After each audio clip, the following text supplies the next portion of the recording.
రాజన్న సిరిసిల్ల జిల్లాలో అకాల వర్షం రైతులను తీవ్ర ఆందోళనకు గురిచేసింది.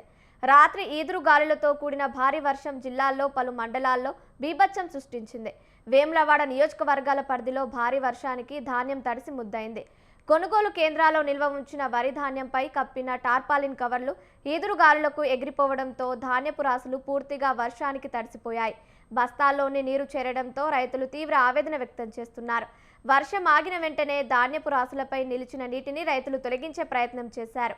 అయితే అప్పటికే భారీ నష్టం జరిగిందని రైతులు కన్నీటి పర్యంతం అవుతున్నారు. యాసంగి వడ్ల కొనుగోలులో ముందస్తు చర్యలు తీసుకొని ఉంటే ఈ పరిస్థితి వచ్చేది కాదంటూ ప్రభుత్వంపై రైతులు తీవ్ర అసంతృప్తి వ్యక్తం చేస్తున్నారు. అకాల వర్షంతో కొనుగోలు కేంద్రాలు నీట మునిగిపోగా రైతన్నల భవిష్యత్తు ఆందోళనకరంగా మారింది.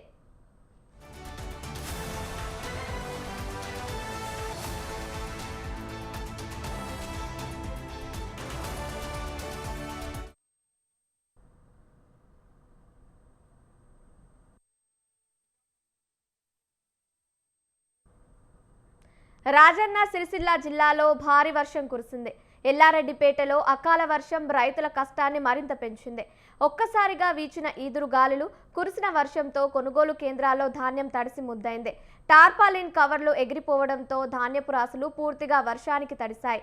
తూకం వేసి సిద్ధంగా ఉంచిన బస్తాలు కూడా తడవడంతో రైతులు తీవ్ర ఆవేదన వ్యక్తం చేస్తున్నారు.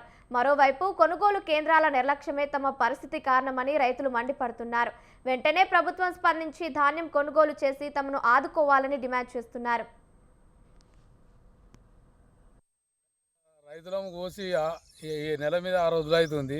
అడ్లు కొనేటోళ్ళు అత్తలేరు, అమలోళ్ళు కూడా బరవరు లేరు, దీన్ని పట్టించుకునేటోళ్ళు లేరు.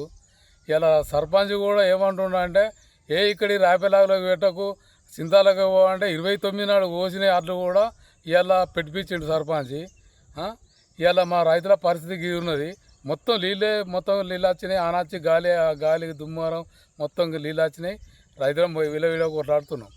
ఏ పనులు లేరు ఇవాళ మమ్మల్ని ఏమంటారు సార్? ఇప్పుడు ఏ మానులు లేదు, అచ్చులు పట్టలేదు, పెడతాం ఎప్పుడన్నా అడుగు పెడతాం దాన్ని.